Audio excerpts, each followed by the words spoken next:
Okay, so yesterday, Neural DSP sent out an email about the upcoming CorOS 2.0 firmware update and the 1.5 update for the Cortex mobile app. And within the email was kind of like some kind of like warnings about, making sure you back up and things like that, ready for when the updates come out. Mainly because once the update is released, any quad cortexes running the older firmware, they won't be able to interact with Cortex Cloud anymore. So there's kind of like a few things that you need to do before the update drops, just to make sure you got everything backed up properly and things like that. So I just thought I'd do a quick video going through some of that stuff, like a prep video, just in case anyone was unsure of what they need to do to be ready for the update. So yeah, like I say, essentially when the update drops, any quad cortexes running the older firmware, like any version of older firmware, won't be able to use the Cortex Cloud anymore. It won't be able to like interact with the app or whatever. So this poses a problem mainly for anyone that's not planning on updating straight away. So it's kind of common practice, like if you've got a lot of gigs coming up, or if you're touring or something like that, it's kind of common not to update the firmware straight away, just because you don't want to run the risk of any bugs or anything like that. The only problem is if you're a touring musician, or you got a lot of gigs on and you rely on the cloud to download and upload either captures or presets like fairly regularly, you're going to lose that function. So this is what's really important. If you're not going to do the update straight away, you need to make sure that any of your captures or presets that are stored on the cloud that you might need, you're going to have to make sure you've got those all downloaded and saved onto your quad cortex, which we're going to look at in a minute. And then the backup function, like the cloud backup utility, that is still going to work as normal regardless of what version of the firmware you've got. So yeah, you still want to create a backup anyway, just because it's good practice to keep your stuff backed up, but you're not going to lose that function, so you don't need to worry about that. So for those of us who will be doing the update straight away, it's basically recommended that any captures or presets that you've got on your quad cortex, you want to upload those to Cortex Cloud, and then anything that you've got on the cloud that is particularly important, like captures, again, presets, or captures or presets from other users that you've seen that you like the look of or whatever, if they're particularly of interest, you want to make sure that those are downloaded as well and saved onto the quad cortex as well.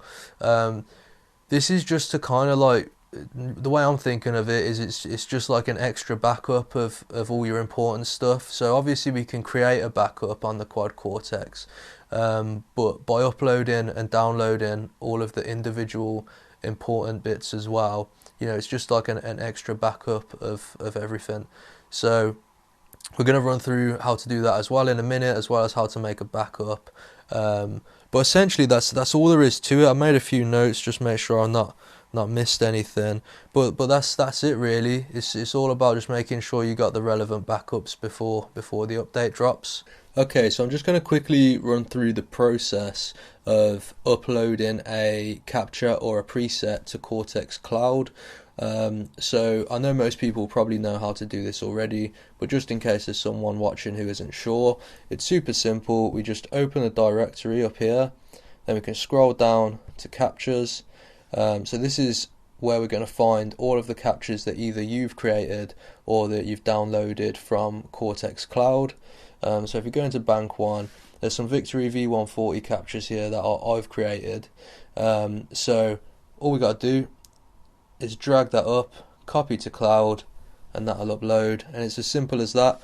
So the reason we want to do this is because that's basically creating another backup. So a second ago, that was the only existence of that particular capture, but now that is also saved on the cloud, so it's like another backup basically, but for your individual captures and presets. The process is exactly the same for your presets. So if we go into the presets folder, so I've got a preset here that I use for teaching, so we don't want that. If we just drag that up, copy to cloud, and that's it, that'll upload, and there we go. So it's as simple as that, really easy. So you want to do that with any important captures or presets that you wouldn't want to risk losing before you update. Not that anything would go wrong, but it's just good practice to back up any important stuff. So next we want to try and do things the other way around now. So any important captures or presets that you've saved onto the cloud, we want to make sure you've also got a copy of those saved onto the Quad Cortex itself. This is especially important for people who are not planning on doing the update straight away. So all we do, super easy, open the directory, scroll down, go to our cloud directories, neural captures.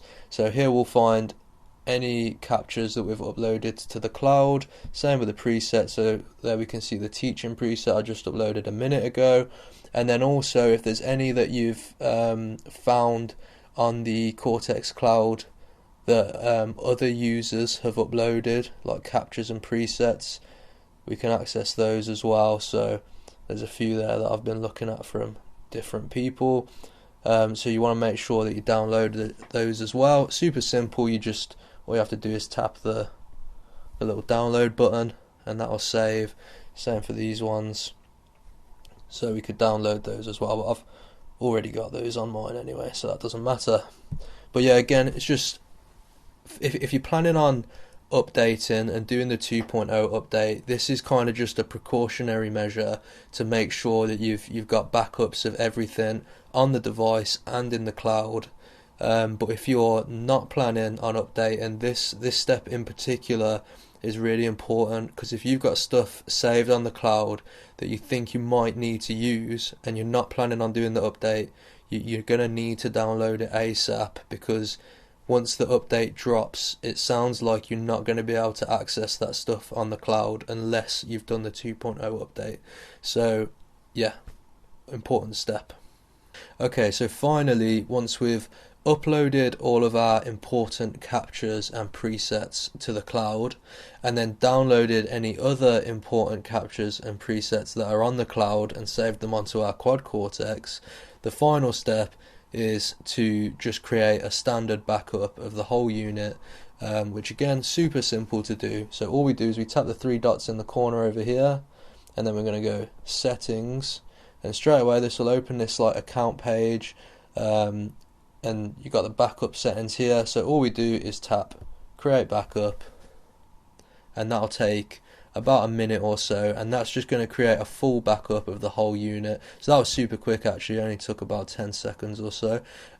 So once it's backed up, we have the create button then turns into this update button. So next time you need to create a backup, you just press the update, and that will kind of overwrite the last backup.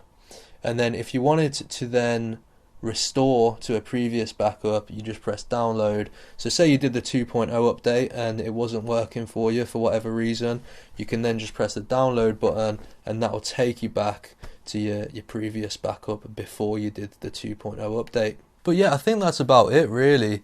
Like I said before, it's mainly just about making sure you got all the relevant backups. Oh, hello Pad, dog's just come in. There he is. You want to be in the video, Pad?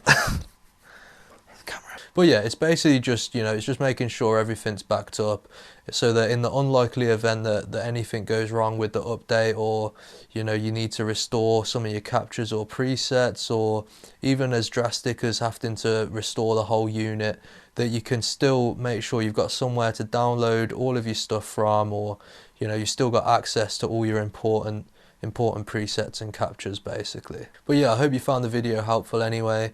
If you've got any questions, then just drop a comment. I'll be doing some more Quad Cortex videos once the 2.0 firmware is released. But yeah, if you enjoyed the video, feel free to like and subscribe and all that kind of stuff. And I'll see you next time.